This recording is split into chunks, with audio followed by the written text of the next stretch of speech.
So you probably use ChatGPT or maybe Claude, and you type in a question and you get an answer.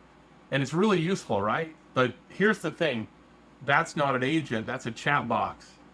Let me show you the difference because it's the whole game. A chat box forgets you the second you close the tab.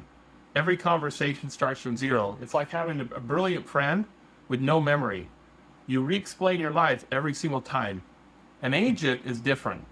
An agent remembers. It knows your goals, your schedule, the way that you like things done. It doesn't wait for you to ask. It works in the background and shows up with the thing already done. And here's a real example from this morning. Before I woke up, my agent pulled my calendar, checked my tasks, looked at my health numbers, wrote me a one-page briefing. It didn't ask, it just happened because I set it up once. That's the shift. You stop doing the work and you start designing the system that does the work. And no, you don't need the code. If you can describe what you want in plain English, you can build this. That's what this channel is all about. Not the hype, but the how. In the next video, I'll show you the first agent you should build.